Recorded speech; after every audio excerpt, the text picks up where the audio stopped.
하루는 내가 목욕탕을 갔어요. 딱 빨개 벗고 탕 안에 딱 들어갔어요. 탕 안에 들어갔는데 온탕에 중년의 남자가 한 5명 있었어요. 근데 갑자기 그 정가운데 있던 남자가 나를 보더니 갑자기 일어나더니 신부님 오셨느냐고. 인사를 하는 거예요. 자세히 보니까 광명시 시장님이야. 시장님이 국장님들을 데리고 목욕탕을 온 거예요.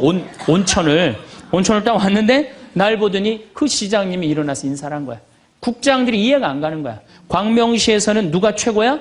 시장님이 최고인데 저 사람 저 누구냐? 저 해와 같이 찬란하고 달과 같이 아름다운 저 사람 저거 누구냐 이거야. 아니 우리 시장님이 일어나서 인사할 정도는 보통 사람은 아니라는 거지.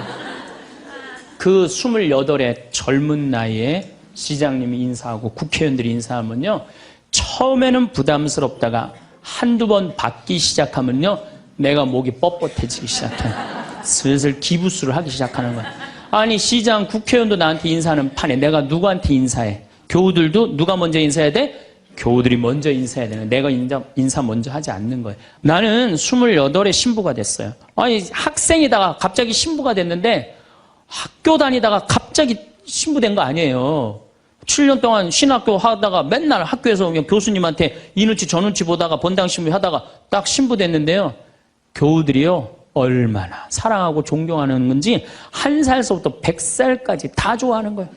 1살짜리는 엄마가 데리고 와서 우리 애 좀 만져달라고 그러고 90살 먹은 할머니는 허리가 구부러졌는데 또 구부러가면서 신부님 손 한번 만지자고.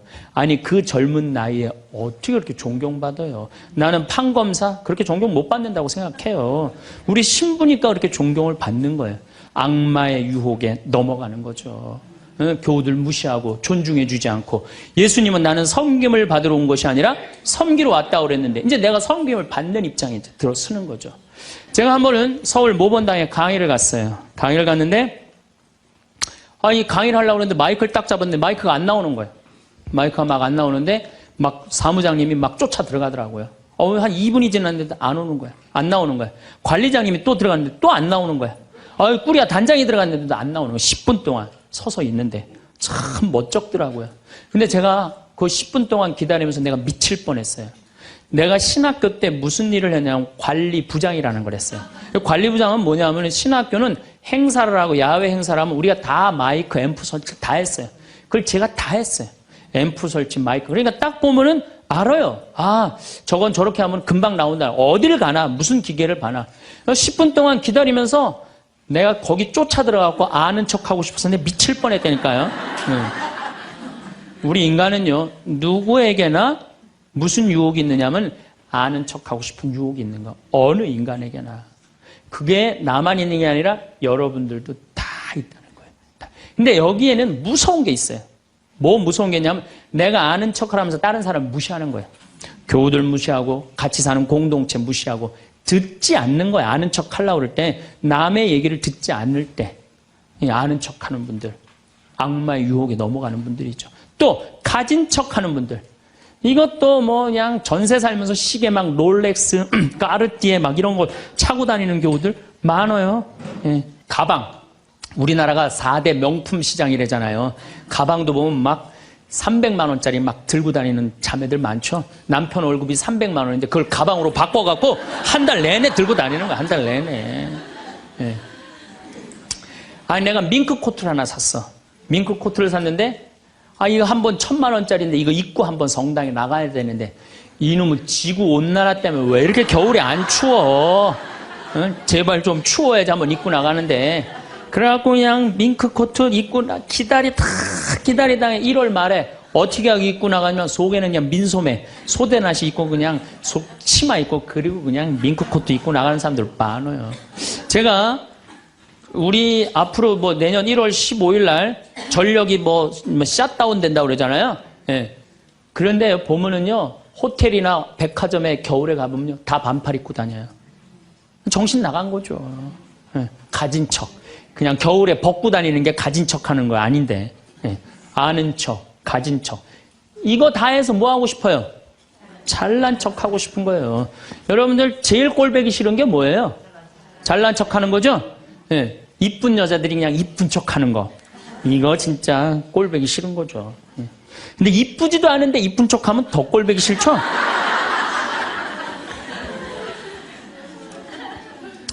저도 이 잘난 척 하는데 만만치 않아요. 저도 만만치 않아요.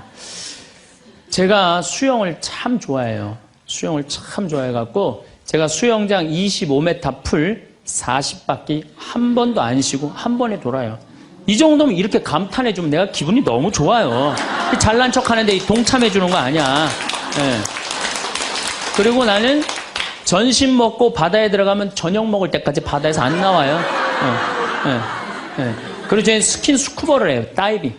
다이빙을 해갖고 아주 다이빙을 좋아해요. 그래갖고 뭐 동해바다, 제주도, 뭐 문섬, 새끼섬, 서귀포 앞바다에 있는 거, 포항에 또 뭐 다이빙, 그 다음에 무슨 뭐 저 괌, 파푸아 뉴기니 뭐 그 비행기 추락한 거 다이빙, 배 난파된 거 다이빙, 뭐 얼마나 다이빙을 좋아하는지 몰라요.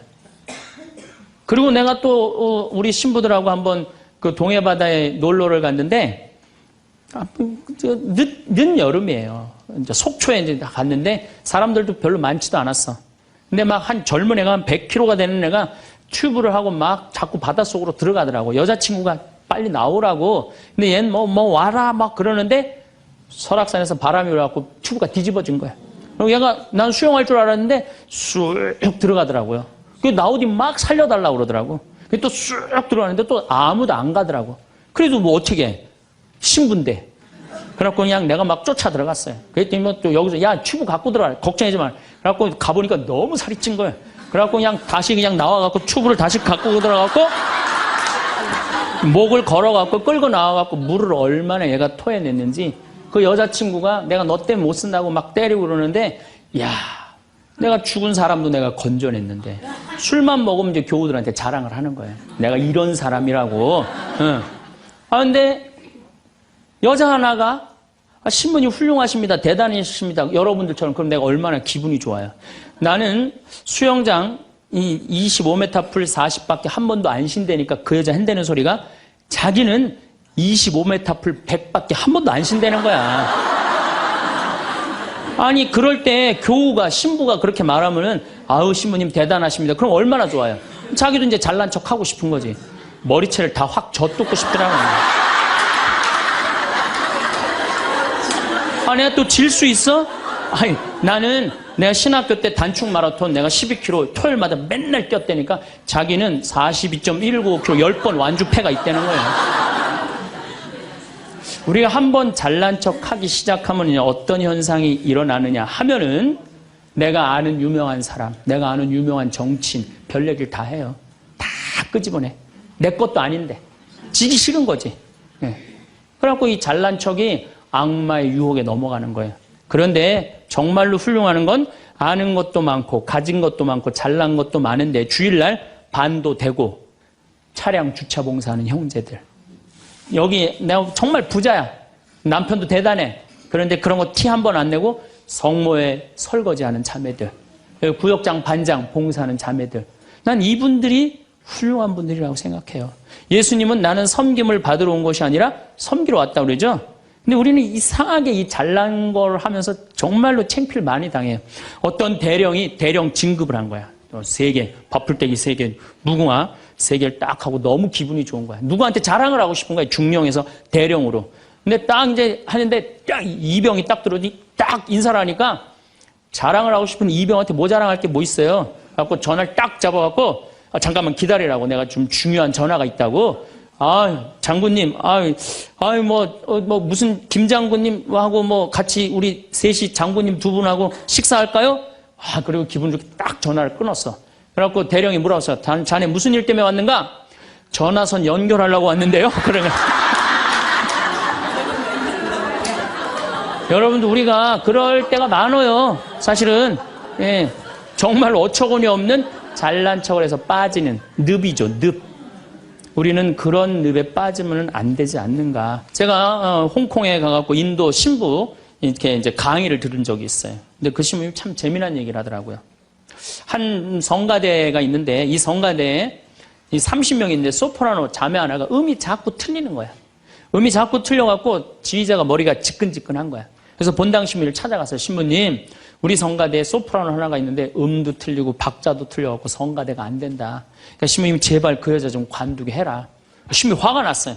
그래? 알았어. 내가 관두게 할게. 라고 불렀어요. 당신 때문에 30명 성가대가 안 된대잖아. 당신 좀 성가대 좀 관둬라. 30명을 위해서. 그랬더니 소프라노 단원이 한 말이 있어요. 좋다. 내가 관둬서 30명이 잘 된다면 나도 요구 조건이 하나 있다. 그게 뭐냐 그랬더니 신부님도 우리 3,000명 좀 잘 돼보게 좀 관둬라 좀. 여러분들 우리가요 본당 신부님들도 간혹 나 아니면 이 성당 못 짓는다고 그렇게 생각하는 분들 계신데 없어도 돌아가요. 돌아가게 돼 있어요. 여러분들도 제발 나 없으면 무너진다 이런 생각하지 말고 좀 겸손한. 그래서 여기 계신 분들 혹시 고향이 삼척인 분들 안 계세요? 아는 척, 가진 척, 잘난 척. 이 고향 삼척인 분 혹시 안 계세요? 많을 거예요. 보면은 아는 척하는 교우들 많아요. 뭐 얘기만 나오면 그냥 자기가 뭐 다 아는 것처럼 그냥 다른 사람 말도 못하게 그냥 자기가 다 말하는 사람 있어요, 없어요? 여행 다닐 때 보면은요, 그 뭐 해외 나갔다고 그냥 보면은 한 15명 모여서 이제 같이 여행 나가면요, 다 그냥 자기가 전문가야. 그냥 가이드보다 더 똑똑해. 다 아는 척 하는 사람들 많아요. 잘 알지도 못하면서. 그냥 잘 따라가기만 하면 되는 걸. 세발 낙지 그냥 낙지발이 3개다라고 우기고 싸우는 사람들도 많아요. 보면은. 멕시코의 어떤, 미국 하버드, MBA를 한 금융가가 휴가를 갔어요. 조그만 해안가 휴가를 갔는데, 어부가, 난 물고기 잡으러 나가겠다고 그 집에서 쉬었는데, 물고기를 잡으러 나갔는데 2시간 만에 들어온 거야. 물고기를 20마리를 너무너무 싱싱한 걸 잡아 들어왔어요. 그래서 금융가가 물어봤어요. 당신 뭐 벌써 들어왔느냐고. 그랬더니 그 어부 하는 말이 나는 20마리면 된다고. 나 왜 이렇게 일찍 들어왔냐고 그러니까 나 애들하고 놀고 마누라하고 음식 차려서 먹고 낮잠 자고 저녁에는 저기 뭐 식당에 가갖고 데큘라 한잔하고 기타 치고 놀으려고 난 왔다고. 그랬더니 이 MBA 한 금융가가 그 어부를 한심하게 쳐다보면서 이렇게 말을 합니다. 당신 왜 그러고 사냐? 당신 지금 2시간에 그렇게 20마리 잡으면 8시간 일하면은 아니 뭐 거의 뭐 100마리, 200마리 잡을 수 있는데 그거 잡아갖고 배를 한 척 더 큰 걸 사라. 그래갖고 조금만 일을 열심히 하면은 5척을 살 수 있다. 그래갖고 그거 5척을 사갖고 큰 배를 사라. 배를 사갖고 당신 기술이 좋으니까 이 통조림 회사를 해라. 통조림 회사를 해갖고 이 회사를 막 물건을 팔아라. 그래갖고 여기서 살지 말고 맨하탄에 가라. 뉴욕. 맨하탄에 오면 내가 다 코치를 해줄 테니까 그 맨하탄에서 그 다 꾸민 거를 주식을 딱 팔아갖고 백만장자가 돼서 다시 와서 당신 행복하게 살면 되지. 왜 이 20마리 겨우 잡고 들어오느냐고. 그랬더니 어부가 물어봤어요. 그렇게 내가 백만장자가 돌아와서 여기 돌아와갖고 내가 쉴 수 있는데 걸리는 시간이 얼마가 걸리느냐 그랬더니 한 30년 정도 걸릴 것 같다고. 그랬더니 어부가 기가 막힌 말을 하죠. 난 지금 그러고 있는데 내가 뭐하러 30년 동안 고생을 해야 되느냐 이거예요. 그러니까 이 어부한테는 돈이 행복을 주지 않는다고 생각을 한 거예요. 내가 지금 내 아이랑 부인이랑 행복하게 살면 되는데 뭐하러 욕심을 피고 사느냐는 거예요. 그러니까 여러분들이 고통스러운 이유가 뭔지 아세요? 욕심 필 때 고통스러운 거예요. 인생 쫙 돌아보실 때 언제 여러분들이 괴로운지 아세요? 욕심 필 때, 자식 욕심, 돈 욕심, 사람 욕심, 재물 욕심, 이거 필 때요, 다 형제 간에 의 갈라지고요, 내가 하느님 떠나고 다 하는 거예요. 그러니까 이 유혹에만 안 빠져도 1 더하기 1은 2라고 생각하고 사는 사람, 절대 인생 괴롭지 않아요. 여러분들 마음 안에 지금 내가 이게 수지에 지금 수지 이거 그냥 계속 막, 뭐 광교 신도시도 들어오고 도로도 빵빵 뚫려서 이게 이제 5억짜리가 10억 될 거야. 아직 뛰지도 않았는데 머릿속에 이미 5억이 더 벌린 거야. 그때부터 괴로운 거예요. 그때부터. 1 더하기 1은 2지. 1 더하기 1은 10이 절대 아니다. 남은 인생 여러분들 허튼 욕심 피지 마세요. 그럼 악마가 못 따라온다는 얘기죠. 이게 안 되니까 악마가 이번에는 예수님을 높은 산에 데리고 가요. 이스라엘에 가보면은 40일 단식하시고 난 다음에 높은 산이라고 그러는 건 예리고가 내려다 보이는 산이에요. 예리고가요, 6,000년 된 도시예요. 사막인데 그냥 막 물이 펑펑펑펑 솟아나와요. 그래갖고 그냥 사람이 정말로 살기 좋은 데예요. 그 예리고라는 도시를 보여주면서 당신이 나한테 절을 한다면 내가 당신한테 권세와 영광을 주겠다고 그래. 근데 우리가 놀랍게도 돈 욕심보다 더 무서운 욕심이 뭐냐면 권세와 영광이에요. 여러분들 여기 지금 권세와 영광 여러분들 피세요 안 피세요? 여기 있는 분들. 돈 없는 사람도요 자존심 상하면 기분 나빠요. 그렇죠? 여러분들 부부 사이에서도 권세와 영광 필 것 같아 안 필 것 같아요? 당신 나 만났으면 쪽박 찼어. 당신 같은 사람 세상에서 살지도 못해. 나 만났으니까 이러고 사는 거야. 이러면서 부부 사이에도 누가 잘났다고 해? 내가 잘났다고 권세와 영광 드러내요. 이게요. 돈 없는 사람도 받는 유혹이 권세와 영광이에요. 이거 국회의원, 대통령만 받는 게 아니에요. 이거 제일 많이 받는 사람이 우리 신부들이에요. 신부들. 제가 31살에 평택 비전동이라는 성당에 본당 신부가 됐어요. 교우가 한 4,000명 되는데 뭐 아주 교우들이 착하고 아파트촌이라 그냥 돈도 너무너무 많이 내갖고 예산도 저 시골 교구보다 더 많았어요. 본당 예산이. 갔더니 교우들이 나보러 신부님 훌륭하십니다. 똑똑하십니다. 위대하십니다. 영민하십니다. 말마다 그런 얘기를 하는 거예요. 처음에는 그 말이 부담스럽다가 자꾸 들으면 어떻게 돼요? 세상에 내가 제일 똑똑하고 영민하고 위대하고 그런 줄 아는 거예요. 갑자기 교우들이 사모임원들이 신부님 이렇게 하시면 안 됩니다. 그럼 화가 나는 거예요. 왜 화가 날까요? 훌륭하고 똑똑하고 위대하고 영민한 내가 결정한 건데 어디다 나한테 반기를 드느냐 이거예요. 악마의 이 낚시에 딱 걸리는 거죠. 우리가 이게 너무 많은 유혹을 받아요. 우리가 신학교 졸업할 때 교수님들이 끊임없이 이렇게 얘기를 합니다. 예수님이 예루살렘에 입성할 때 당나귀를 타고 입성을 해요. 그렇죠? 낙이라는 게 얼마나 볼품없어요. 말은 타면은요 기분이 너무너무 좋아요. 근데 당나귀는 참 내가 기분이 나빠. 당나귀를 타면은. 그러니까 사람들이 욕을 할 때도 덩키 그러잖아요. 외국에서도 그렇고. 당나귀는 사람을 무시하는 거예요. 당나귀 같단 사람. 근데 이 당나귀에 그냥 예수님이 딱 올라타니까 예루살렘에 들어가니까 막 사람들이 막 옷을 벗고 막 환호를 하고 빨마가지를 흔들으니까 이 당나귀가 너무 신이 난 거예요. 이야, 드디어 나의 가치를 알아보는구나. 사람들이. 여러분들, 당나귀 보고 사람들이 손을 흔들었어요? 예수님 보고 사람들이 손을 흔들었어요? 예수님 보고 흔들었죠? 우리 신부들도 똑같아요. 나 때문에 교우들이 나 존경해 주는 거라고 난 생각하지 않아요. 누구 때문에 존경해 주는 거예요? 내 뒤에 있는 예수님. 만약에 내 뒤에 예수님이 없다면은 나 세상에 나가면요 쳐다도 안 봐요. 거들떠도 안 봐요. 그런데 처음인 걸 잘 알아요. 근데 1년이 지나고 2년이 지나고 5년이 지나면요 내 뒤에 예수님은 온데간데 없고 누구만 남어? 나만 남는 거예요. 악마가 나한테 절을 하면 권세와 영광을 주겠다는 거 똑같은 거죠. 제가 작년에 뉴욕 퀸즈라는 본당에 강의를 갔어요. 강의를 갔는데 교우들이 진짜 많이 왔어요. 지하에서 1층으로 올라오는 엘리베이터가 10명이 타는데 20명이 타고 엘리베이터가 꼈어요. 하고 911이 와서 막 전화해갖고 911이 엘리베이터에 있는 사람들 다 꺼냈어요. 그럼 하여튼 난리가 났어요. 이번 2월 달에 70 먹은 아주머니 아주 예쁘게 생기고 곱게 생겼어요.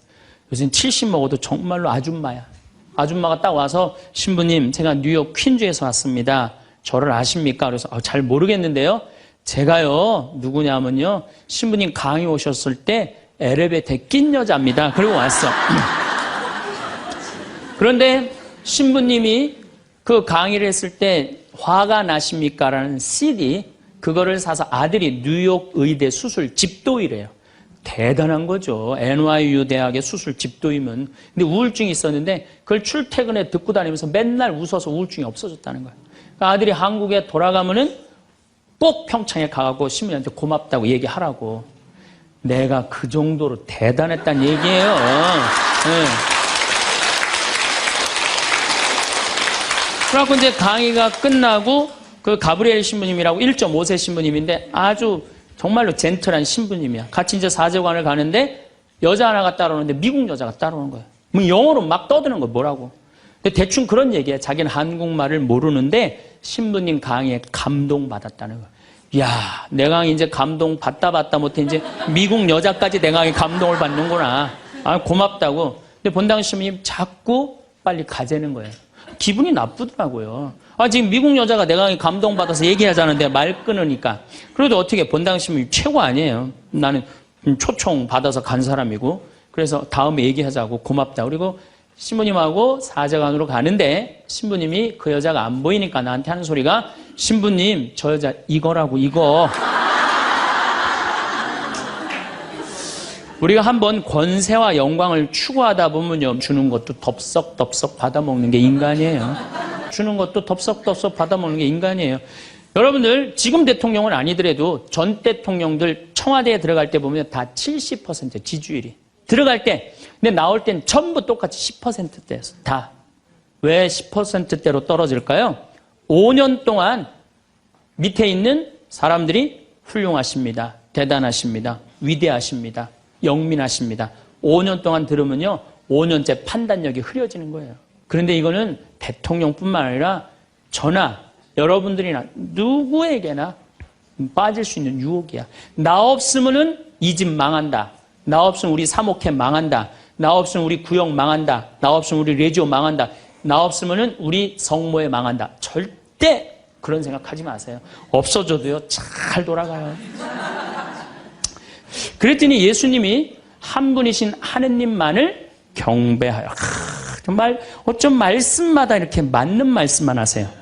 사람이 빵만으로 사는 것이 아니라 뭘로 산다고요? 하느님의 말씀으로 사느니라. 여러분들 이 말씀이라는 게요. 내가 이제 지금 60대신 분들 지금부터 공부를 하면은요. 그 깨달음의 깊이는 말할 수 없이 깊대요. 지금부터 막 진리를 탐구하고 막 깨달음의 그런 세상 속으로 나가고 기도 열심히 하면은요. 여러분들은 말할 수 없는 깊은 세계에 빠져들 수 있다는 거예요. 예수님 말씀으로 사느니라 이 말씀 맞는 얘기예요. 돌더러 빵이 되라고 그러는 거. 나한테 절을 하면 뭘 준다고? 권세와 영광을 준다고 그러니까 뭐라 그래? 한 분이신 하느님만을 경배하라. 여러분들 성당에 나와갖고요. 하느님 경배 안 하고 자기 경배하라고 그러는 분들 많아요. 제가 좀 죄송한 얘기지만은 본당 전국 우리나라 본당 얼마나 만에 강의를 다니겠어요. 1년에 300회를 강의를 다니니까. 근데 가보면은 정말로 당황스러운 사목회장님들이 있어요.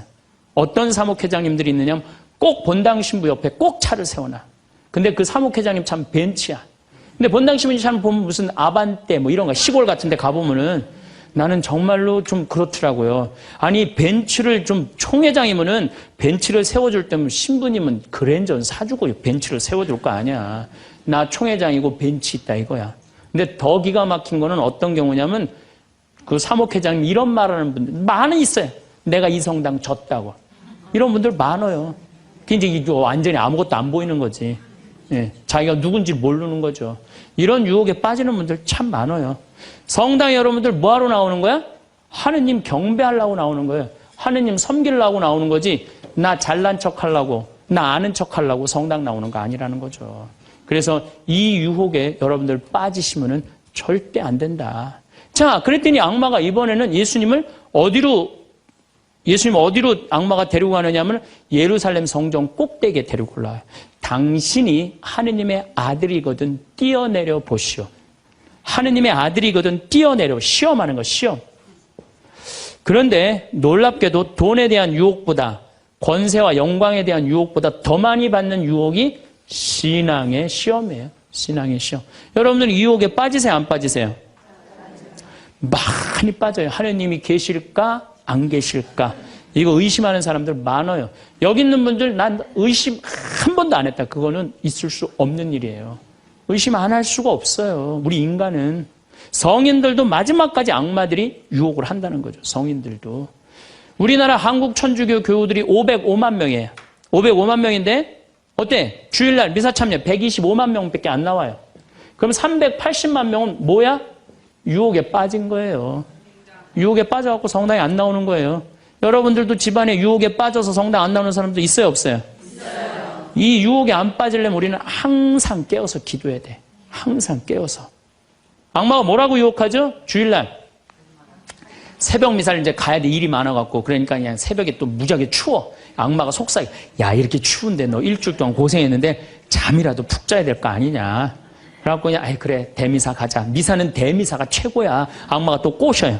그래 대미사 가자. 그래갖고 이제 아침에 한 10시쯤 하려고 그랬는데 악마가 그래. 너 지금 결혼식에 가야 되는데 그렇게 급하게 왔다 갔다 하면 미사 하는 것 같지도 않아. 저녁 미사 가.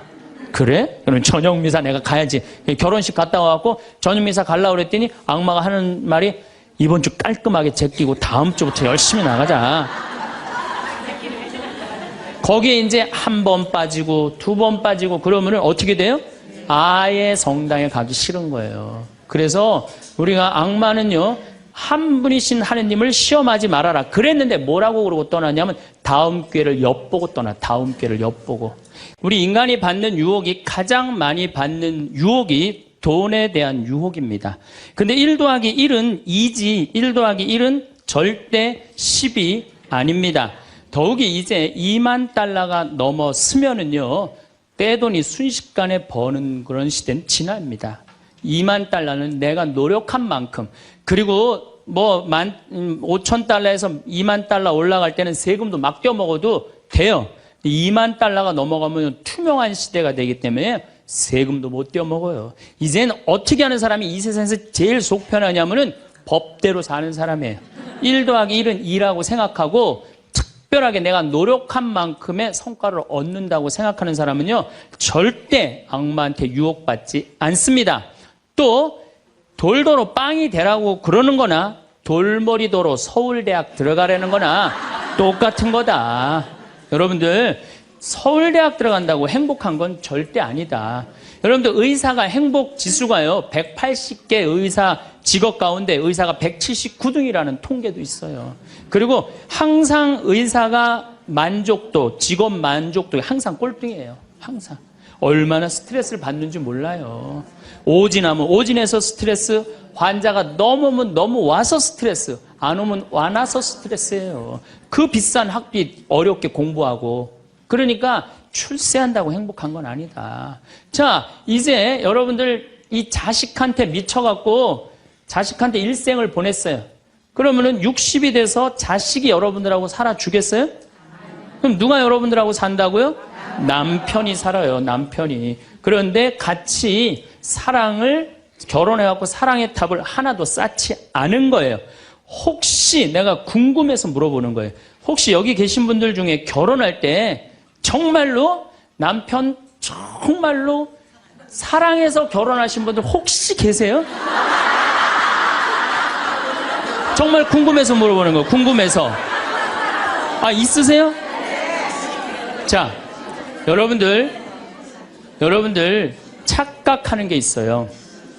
여자 23, 25 예쁠 때예요.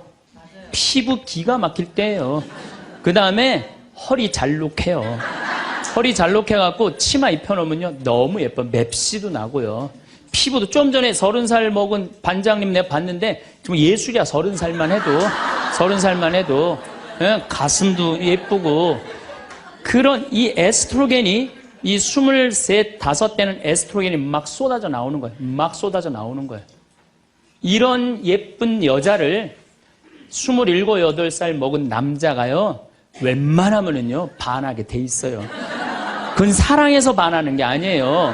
젊은 남녀가 만나면은요 끌리게 돼 있어요. 그거는 사랑하는 감정 때문에 끌리는 게 아니라 그 나이 때는 도파민이라는 호르몬이 나와서 끌리는 거예요. 도파민이라는 호르몬. 그래갖고 끌려갖고 이제 데이트라는 걸 해요.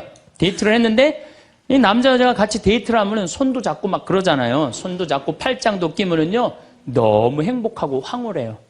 그럼 이 남자를 사랑해서 황홀한 게 아니에요. 요 단계, 다음 단계에 들어서면은 페닐에틸암이라는 호르몬이 나와서 황홀한 거예요. 예. 근데 막 안고 뽀뽀를 했는데 막 구름 위를 둥둥 떠다니는 것 같아. 이건 사랑해서 둥둥 떠다니는 게 아니에요. 이거는 옥시토신이라는 호르몬이 나와서 둥둥 떠다니는 거. 옥시토신이라는. 이거는 놀랍게도 보다 더 강해요. 그래갖고 하루라도 안 맞으면 미치죠. 연애할 땐 똑같아요. 하루라도 그 남자 안 보면 미칠 것 같은 거예요. 이건 사랑해서 미치는 게 아니에요. 보다도 더 강력한 물질이 나와야 되는데 그 남자를 만나야지 나오는데 안 만나면 안 나오잖아. 그러니까 막 보고 싶고 막 미치는 거예요. 그래서 상사병이 걸리는 거예요. 그래서 상사병이 걸리는 거예요. 사랑해서 상사병이 걸리는 게 아니에요. 이 호르몬이 쏟아져 나와야 되는데 그걸 부모가 막거나 로미오와 줄리처럼 가족이 집안이 막거나 이러면 미치는 거예요. 그래갖고 그냥 부모가 반대를 했는데도 엄마 난 저 남자 없으면 난 죽을 것 같아. 이때는요 이성이 수독돼 버려요. 이성이 마비가 돼요. 눈에 갑자기 콩깍지 확 껴요. 판단력이 없어져요. 그래갖고 나쁜 남자, 능력 없는 남자, 그런 남자도 좋은 거예요. 그 남자 없으면 죽을 것 같으니까. 그래서 중내 사내 해갖고 결혼을 시켜요. 그래갖고 결혼을 시키고 그냥 한 집에서 그냥 살면 깨가 쏟아지지. 근데 이제 애가 딱 하나 나오면은 놀랍게도 이 세 가지 호르몬이 딱 멈춰버려요. 안 나와요. 이게 죽을 때까지 나오면 다행인데 600일 나오고 딱 멈춰버려요. 자, 여러분들 여기 지금 한 50, 60 되신 분들 처녀 때 막 가슴 막 방망이 지르고 막 그런 기분 지금도 느껴요? 지금도 그런 거 나오는 분들 계세요? 그거는요 똑같은 사람인데요 호르몬의 문제예요. 호르몬의 문제예요. 이거는 우리가 이해하지 못하는 건데 아주 중요한 거예요.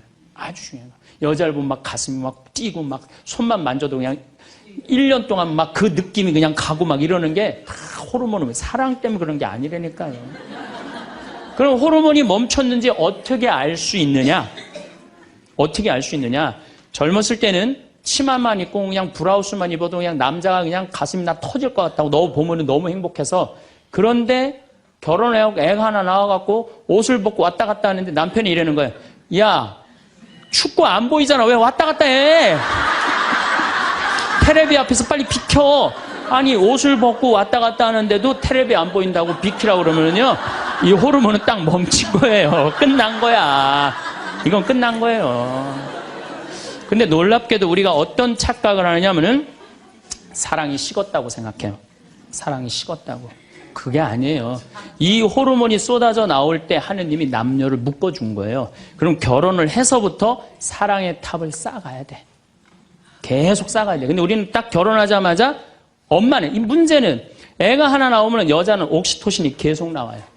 왜 계속 나오냐면 젖을 먹이면서 애가 막 까무락까무락 그러는 거 보면서 아장아장 걷는 거 보면서 남자 없어도 돼. 얘만 있어도 돼.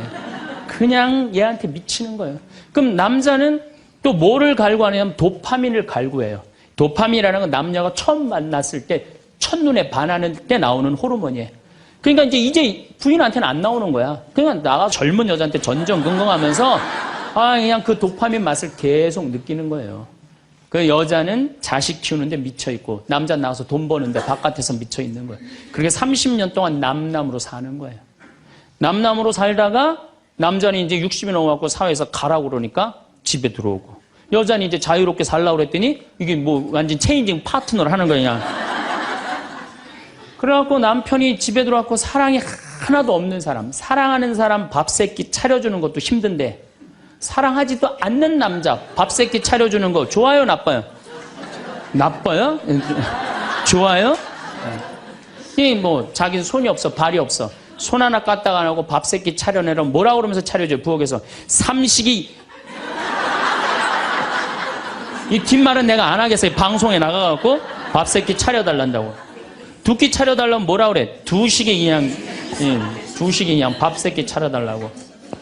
그런데 옥시토신이 계속 나오는 부부들이 있어요.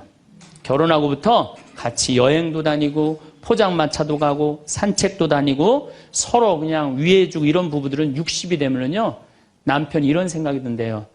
나한테 시집 와줘갖고 애 낳아주고 살림 살아주고 너무 고맙다. 만지기만 해도 너무너무 행복하대요. 그런 사람들은 계속 옥시토신이 나온대요. 여자도 마찬가지래요. 여자도 내가 이 험난한 세상에 저 남자 만나서 저 남자가 바람막이 다 대주고 내가 좀 행복하게 살았다. 보면 너무너무 고마운 거야. 이 두 부부는 60이 넘어도요 서로 만지기만 해도 행복하다는 거예요. 옥시토신이 나오는 부부들은요 여보 남편이 그런데요. 여보 나 내일 산에 갈 거거든. 아침 점심은 내가 알아서 먹을 테니까 당신 애들도 없는데 걱정하지 말고 당신 푹 쉬었다가 나 저녁만 해줘. 이러면요 이때부터는 남편을 부르는 용어가 달라져요. 님자를 붙여줘요. 우리 집 일식님은 한 끼밖에 안 드신다고. 얼마나 고마워하는지 몰라요. 그런데 남편이 밥을 한 끼도 안 먹는다, 집에서. 이건 너무 고마운 거예요. 여러분들, 우리 어머니 아버지가 결혼 63주년이 됐어요. 60년 때 어머니가 이러셨어요. 나 60년 동안 밥 해먹는 건 지겹다고. 그랬더니 아버지, 내가 직접 들었어요. 아버지 하시는 말씀이 60년 동안 밥하는 거 했었지. 이제부터 내가 해서 먹을게. 그래서 우리 아버지가 해서 드세요. 집에서 한 끼도 부인한테 상 차리라고 안 하면은 이때부터는 대통령 아들 대접해 주는 거예요. 영식님을 대통령 아들이라고 부르는 거거든요. 우리 집 영식님은 한 끼밖에 한 끼도 안 드신다고.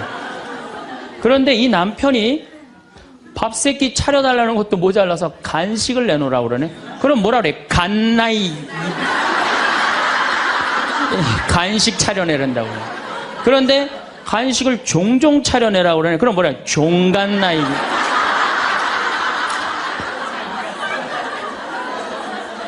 여러분들, 우리나라에서 제일 인기 있는 신랑감 1위는 송혜 선생님이라고 그래요. 송혜 선생님.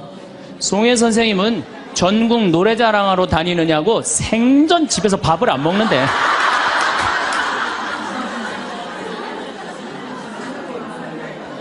자, 여러분들, 사랑 없는 남편이랑 60이 넘어갔고 40년, 50년 한 집에서 산다.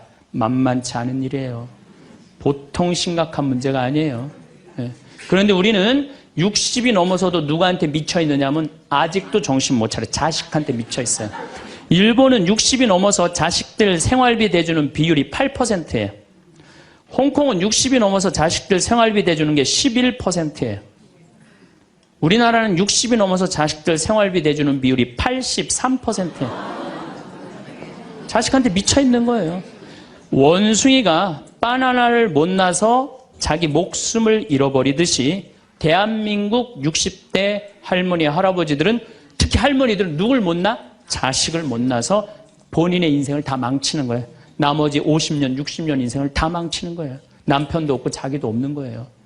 우리나라 노인들은 행복이 하나도 없는 거예요. 자식한테 미쳐갖고.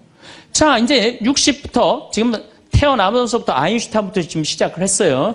아인슈타인부터 시작해갖고, 뭐, 천재부터 시작해갖고, 이제 점점 꿈이 망가지고, 결혼해갖고 자식한테 미쳐있다가 60이 넘어서면요, 60이 넘으면요, 여자한테는요, 몸에 에스트로겐이 안 나와요. 몸에서 뭐가 나오냐면 테스토스테론이 나와요. 남성 호르몬이 나와. 그러니까 60 넘은 할머니들 보면 여자 같은 할머니 하나도 없어요. 전부 깡패 같은 할머니밖에, 깡패 같은 할머니. 내가 얼마 전에 부산에를 갔는데 택시를 탔어요. 근데 택시 기사님이 머리가 하얗신 분이야. 머리가 하얀데 내가 택시를 딱 탔는데, 아유, 손님, 장가 갔냐? 그래서, 난 장가 안 갔다고 그랬더니, 아유, 장가 안 가길 잘했다는 거예요. 그래서 무슨 소리냐 그러니까 내가 이제 환갑이 넘었는데 우리 마누라가 자식들이 전부 다 뭐 서울에 뭐 연대 나오고 그래갖고 안양에 가서 산다는 거예요. 안양에 가서 사는데 마누라는 침대를 좋아하고 자기 맨바닥이 좋대요. 그래서 잘 때 부인은 같이 텔레비를 보고 잘 때는 딸 방에 가서 잔다는 거예요. 근데 이놈은 마누라가 방에 딱 텔레비를 보러 이제 자기 끝나고 자기 방에 갈 때 꼭 자기를 향해서 방구를 끼고 간다는 거, 방구를 끼고. 그래서 제발 방구 좀 끼지 말라고 그래도 들은 척도 안 한대요. 꼭 방구를 끼고 간다는 거예요. 너무너무 자존심이 상하네, 너무너무. 그러니까 60이 넘은 여자들은요, 여자 같은 여자가 없다는 거예요. 몸에 막 테스토스테론이 나오는 거야. 응. 할아버지들은 몸에서 테스토스테론이 안 나와. 에스트로겐이 나와. 조금만 말하면 막 울고, 슬픈 거 보면 막 울고 막. 할머니들은 생전 안 그러는데. 그러니까 이제 60 먹은 할머니랑 60 먹은 할아버지랑 부부싸움 하면은요, 할머니들은 안 져요. 72% 할머니들이 나는 늙은 남편 모시는 거 지겹다고 생각을 하니까 신경질이 나는 거예요. 부부싸움 하면 절대 할머니도 안 져요. 몸에 테스토스테론 흘러 넘치겠다. 애들 막 들었다 놨다 해갖고 팔뚝도 남편보다 더 굵겠다. 무서울 게 뭐 있어. 그래갖고 그냥 할아버지들하고 싸우는 거죠. 할아버지들이 할머니하고 싸워갖고 눈탱이가 밤탱이 돼갖고 이제 노인정에서 신세한탄 하는 거예요. 60 먹은 할아버지한테 물어봤어요. 형들이. 60, 70, 80, 90 먹은 할아버지들이 이제 네 할아버지가 할머니한테 맞아갖고 노인정에 앉아서 신세한탄하는 거예요. 형들이 물어봤어요. 야, 너는 왜 아침부터 노인정에 이렇게 철양 맞게 이렇게 앉아있냐? 눈탱이가 밤탱이가 돼서. 그랬더니 60 먹은 할아버지 하시는 말씀이 형들 말도 많아 마누라 무서워서 도저히 한 집에서 못 살겠어. 왜? 그래서 아침에 국이 짜다고 투정을 좀 부렸더니 마누라 한대는 소리가 짜면 짠 대로 먹지 뭐 이렇게 말이 많으냐고 두들겨 패갖고 눈탱이가 밤탱이 됐다는 거예요.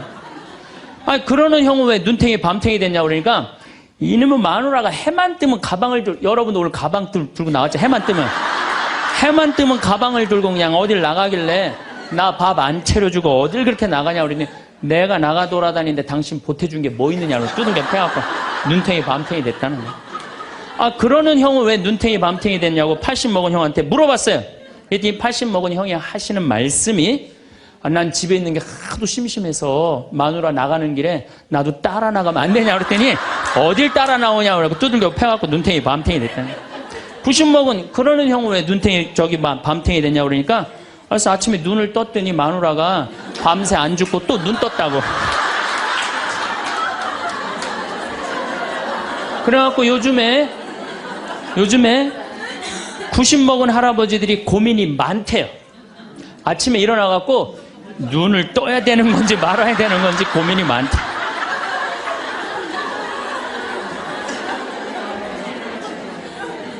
근데 문제는 여러분들은 자식들하고 살지 않습니다. 여러분들은 남편하고 삽니다. 그러면 제일 중요한 관계가 부부예요, 부부. 근데 우리는 세상에 돈 욕심, 자식 욕심 피느냐고 정말 중요한 걸 잊어먹고 사는 거예요. 정말 중요한 것. 부부간의 사랑을 잊어먹고 사는 거예요. 사람이 예수님이 이 악마가 돌더러 빵이 되라고 하니까 예수님이 기가 막힌 얘기를 해요. 사람은 빵만으로 사는 것이 아니라 하느님의 말씀으로 사느니라. 말씀이 없는 사람은요, 이 세상을 행복하게 살 수가 없어요. 마음 안에 진리가 없는 사람은요, 이 세상을 행복하게 살 수가 없어요. 여러분들 이 멀리까지 인천에서 서울에서 수원에서 여기 오신 이유는 말씀 들으려고 오신 거 아니에요? 그렇죠? 그럼 뭔가 답을 알고 살아가는 거, 뭔가 답을 알고. 오랜 세월을 살아오면서 우리는 많은 것들을 경험하고 배웠습니다. 어려운 시절도 있었고 기쁜 순간들도 있었습니다. 그 과정에서 자연스럽게 지혜도 쌓였고 나름의 삶의 철학도 생겼습니다. 하지만 때로는 이런 경험들이 우리를 교만하게 만들 수도 있습니다. 마치 세상의 모든 것을 다 아는 것처럼 느껴지기도 하고 젊은 사람들보다 자신이 더 낫다고 생각하기도 합니다. 그런데 가만히 생각해보면 정말 그럴까요? 우리가 살아온 시간이 길다고 해서 모든 것을 다 알고 있는 걸까요? 아니면 우리가 가진 것들이 많다고 해서 다른 사람들보다 더 가치 있는 존재일까요? 이런 질문들 앞에서 우리는 잠시 멈춰서서 자신을 돌아볼 필요가 있습니다. 진정한 삶의 지혜는 자신이 얼마나 부족한 존재인지를 깨닫는 데서 시작되기 때문입니다. 우리는 살아오면서 정말 많은 것들을 배웠습니다. 책을 통해서도 배웠고 직접 경험을 통해서도 배웠습니다. 그래서 누군가가 무언가에 대해 이야기할 때 벌써 알고 있는 내용이라고 생각하며 끼어들고 싶어집니다. 혹은 상대방의 말을 다 듣기도 전에 이미 답을 알고 있다는 듯한 표정을 짓기도 합니다. 하지만 정말 우리가 모든 것을 다 알고 있을까요? 세상은 매일 변하고 있고 새로운 것들이 계속 생겨나고 있습니다. 우리가 젊었을 때와는 완전히 다른 세상이 되었습니다. 기술도 발달했고 사람들의 생각도 많이 바뀌었습니다. 그런데 우리가 예전에 알고 있던 지식만으로 지금의 세상을 모두 이해할 수 있을까요? 더욱이 같은 경험을 했다고 해도 사람마다 느끼는 것이 다릅니다. 똑같은 일을 겪어도 어떤 사람은 절망하고 어떤 사람은 희망을 찾습니다. 그러니 우리의 경험이 다른 사람들에게도 똑같이 적용될 거라고 생각하는 것은 너무 성급한 판단일 수 있습니다. 진정으로 지혜로운 사람은 자신이 모르는 것이 훨씬 많다는 것을 인정하는 사람입니다. 젊은 사람들과 대화할 때도 마찬가지입니다. 그들이 무언가에 대해 이야기할 때 우리는 이미 다 아는 이야기라고 생각하며 관심을 끄기 쉽습니다. 하지만 그들의 시각에서 바라본 세상은 우리가 보는 것과 다를 수 있습니다. 새로운 관점이나 참신한 아이디어를 가지고 있을 수도 있습니다. 우리가 아는 척하며 그들의 이야기를 차단한다면 우리는 배울 수 있는 소중한 기회를 놓치는 것입니다. 살아오면서 우리는 여러 가지를 축적해왔습니다. 집도 마련했고 저축도 했습니다. 사회적으로도 어느 정도 인정받는 위치에 올라섰을 수도 있습니다. 이런 것들은 분명 우리가 열심히 살아온 결과입니다. 자랑스러워할 만한 일들입니다. 하지만 때로는 이런 것들이 우리를 교만하게 만들기도 합니다. 다른 사람들과 비교하며 자신이 더 많이 가졌다고 생각하게 됩니다. 경제적으로 여유롭지 못한 사람들을 보면 은근히 우월감을 느끼기도 합니다. 자신의 성취를 자랑하고 싶어하고 다른 사람들도 인정해주기를 바랍니다. 그런데 정말 우리가 가진 것들이 우리를 더 가치 있는 사람으로 만드는 걸까요? 돈이 많다고 해서 더 행복한 걸까요? 큰 집에 살고 좋은 차를 탄다고 해서 더 훌륭한 사람인 걸까요? 가만히 들여다보면 그렇지 않다는 것을 알 수 있습니다. 진정한 행복은 물질적인 풍요에서 오지 않습니다. 가족과 함께 보내는 평범한 시간에서 느끼는 따뜻함이 더 소중할 수 있습니다. 이웃과 나누는 정겨운 대화가 비싼 물건보다 더 큰 기쁨을 줄 수 있습니다. 건강한 몸으로 산책을 하며 느끼는 자유로움이 어떤 사치품 값진 것일 수 있습니다. 또한 우리가 가진 것들은 언제든지 사라질 수 있습니다. 경제적 어려움이 닥칠 수도 있고 건강을 잃을 수도 있습니다. 그럴 때 우리가 의지할 수 있는 것은 물질이 아니라 우리 주변에 있는 사람들입니다. 평소에 다른 사람들을 무시하고 자신만 잘났다고 생각했다면 정작 도움이 필요할 때 외로울 수밖에 없습니다. 우리는 때때로 자신의 능력이나 경험을 과시하고 싶어 합니다. 다른 사람들에게 인정받고 싶고 존경받고 싶어 합니다. 그래서 자신이 얼마나 뛰어난지를 보여주려고 노력합니다. 자신의 성공담을 자주 이야기하고 어려운 일을 해낸 경험담을 들려줍니다. 하지만 이런 행동들이 정말 우리가 원하는 결과를 가져다 줄까요? 사람들은 자랑을 좋아하지 않습니다. 누군가가 계속해서 자신이 잘났다고 이야기하면 듣는 사람은 불편해집니다. 처음에는 예의상 맞장구를 쳐주지만 점점 그 사람을 피하고 싶어집니다. 특히 다른 사람들을 무시하는 태도를 보인다면 더욱 그렇습니다. 자신보다 경험이 적은 사람이나 사회적 지위가 낮은 사람을 대할 때 건방진 태도를 보인다면 주변 사람들은 그것을 다 지켜보고 있습니다. 그리고 그런 사람과는 깊은 관계를 맺고 싶어 하지 않습니다. 결국 잘난 척하는 마음은 우리를 더욱 외롭게 만듭니다. 사람들이 우리 곁에서 멀어져 갑니다. 진정한 친구를 사귀기 어려워집니다. 어려울 때 도움을 청할 사람도 없어집니다.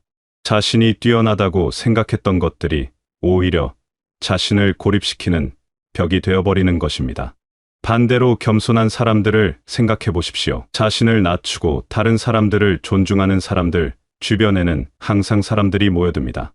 그들의 이야기에 귀를 기울이고 함께 있으면 편안함을 느낍니다. 그런 사람들이야말로 진정으로 존경받는 사람들입니다. 그렇다면 겸손하다는 것은 무엇일까요? 겸손은 단순히 자신을 낮추는 것이 아닙니다. 자신의 한계를 인정하고 다른 사람들에게서 배우려는 마음가짐입니다. 자신이 완벽하지 않다는 것을 받아들이고 계속해서 성장하려는 의지입니다. 겸손한 사람은 나이나 경험에 관계없이 모든 사람에게서 무언가를 배울 수 있다고 생각합니다. 어린아이의 순수한 질문에서도 깊은 깨달음을 얻을 수 있습니다. 자신보다 경험이 적은 사람의 참신한 아이디어에서도 배울 점을 찾습니다. 심지어 실수를 한 사람을 보면서도 자신을 돌아보는 계기로 삼습니다. 또한 겸손한 사람은 다른 사람들의 아픔을 이해하려고 노력합니다. 자신도 완벽하지 않다는 것을 알기 때문에 다른 사람들의 실수나 부족함을 너그럽게 받아들입니다. 비판보다는 격려를 먼저 생각하고 정죄보다는 이해를 우선시합니다. 이런 마음가짐은 우리 자신에게도 큰 유익을 가져다 줍니다. 스스로에 대해서도 너무 엄격하지 않게 됩니다. 실수를 했을 때 자책하기보다는 배움의 기회로 받아들입니다.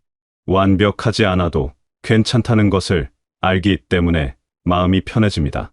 겸손은 또한 우리를 더욱 지혜롭게 만듭니다. 자신이 모른다는 것을 인정할 때 비로소 진정으로 배울 수 있게 됩니다.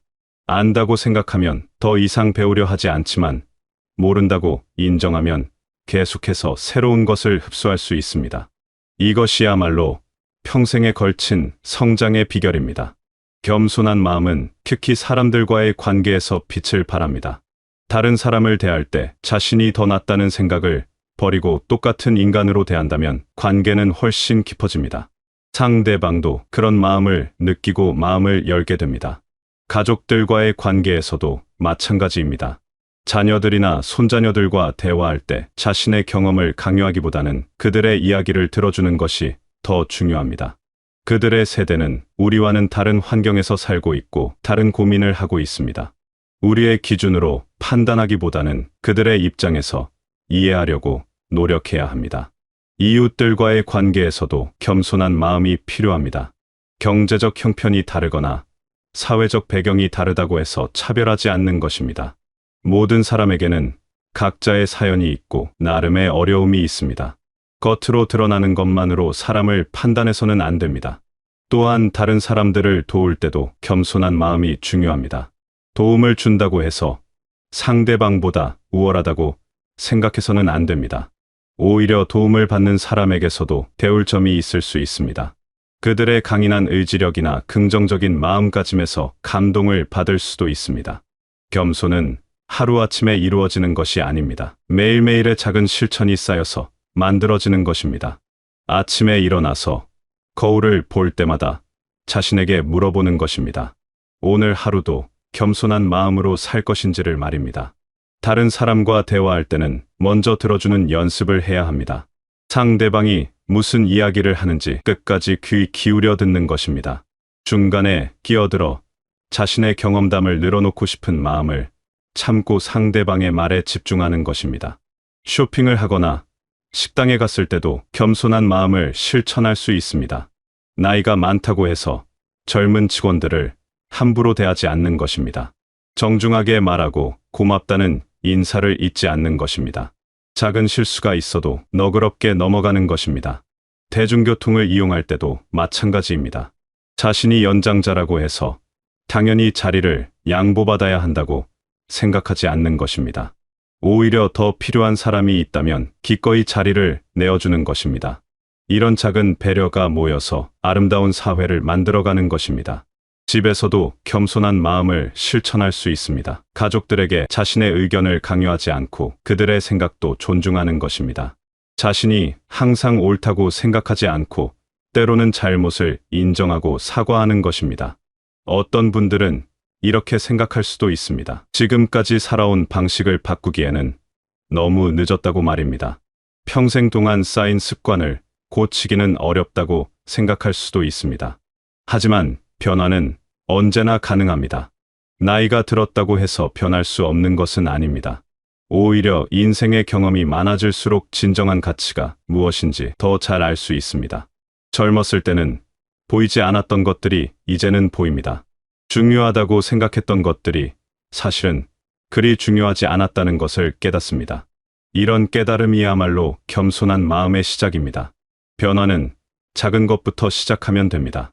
하루에 한 번이라도 다른 사람의 이야기를 끝까지 들어주는 것부터 시작할 수 있습니다. 누군가에게 고맙다는 인사를 더 자주 하는 것도 좋은 시작입니다. 자신의 실수를 인정하고 사과하는 것도 겸손의 실천입니다. 이런 작은 변화들이 쌓이면서 우리 자신도 달라지고 주변 사람들과의 관계도 달라집니다. 사람들이 우리를 다르게 보기 시작합니다. 더 편안하게 느끼고 더 가까이 오고 싶어 합니다. 그러면 우리의 삶도 훨씬 풍요로워집니다. 겸손한 마음으로 살아가면 무엇보다도 마음이 편해집니다. 다른 사람들과 비교하며 초조해하지 않아도 됩니다. 자신을 과시하기 위해 애쓰지 않아도 됩니다. 완벽해야 한다는 부담감에서도 벗어날 수 있습니다. 자신이 부족하다는 것을 인정하면 오히려 자유로워집니다. 모든 것을 다 알 필요도 없고 모든 것을 다 가질 필요도 없습니다. 지금 가진 것에 감사하고 지금의 자신을 받아들이면 됩니다. 이것이야말로 진정한 평화입니다. 또한 겸손한 마음은 우리를 더욱 관대하게 만듭니다. 다른 사람들의 실수나 부족함을 보아도 화내지 않습니다. 자신도 완벽하지 않다는 것을 알기 때문입니다.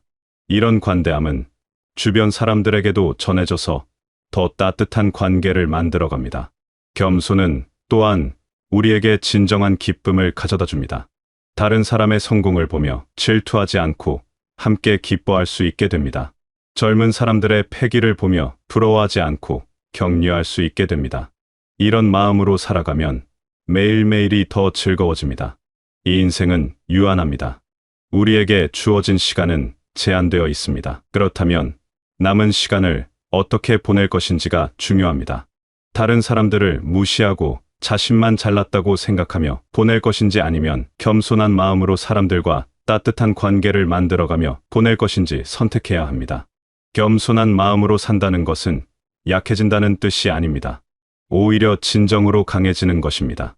자신의 부족함을 인정할 수 있는 용기가 필요하기 때문입니다. 다른 사람들을 존중할 수 있는 넉넉한 마음이 필요하기 때문입니다. 이런 것들이야말로 진정한 강함입니다. 또한 겸손한 마음으로 산다는 것은 포기한다는 뜻도 아닙니다. 계속해서 배우고 성장하려는 의지를 가지는 것입니다. 새로운 것에 도전하는 것을 두려워하지 않는 것입니다. 다만 그 모든 것을 겸손한 마음으로 하는 것입니다. 겸손한 마음은 우리를 더욱 아름답게 늙어가게 해줍니다. 주름이 늘어가고 머리가 휘어져도 마음만큼은 더욱 따뜻해지고 너그러워집니다. 그런 모습이야말로 진정으로 아름다운 모습입니다. 젊은 사람들도 그런 모습을 보며 존경하게 됩니다. 살아온 세월이 길다고 해서 모든 것을 다 안다고 생각하지 않으실 겁니다. 가진 것이 많다고 해서 다른 사람들보다 더 가치 있는 존재라고 생각하지도 않겠지요. 경험이 풍부하다고 해서 다른 사람들을 무시하는 일은 없을 것입니다. 오히려 그 모든 경험이 우리를 더욱 겸손하게 만들어주는 소중한 자산이 되실 거라 믿습니다. 겸손한 마음으로 살아가는 것이 쉽지만은 않습니다. 때로는 자존심이 상할 수도 있고 억울할 수도 있습니다. 하지만 그럴 때마다 우리가 얻는 것이 무엇인지 생각해 보시기 바랍니다. 진정한 친구들과 따뜻한 관계와 마음의 평화를 얻을 수 있습니다. 이것들이야말로 돈으로 살 수 없는 진정한 보물들입니다. 여러분의 남은 인생이 겸손하고 따뜻한 마음으로 가득 차서 주변의 모든 사람들에게 위로와 격려가 되는 축복 가득한 삶이 되시길 바라겠습니다.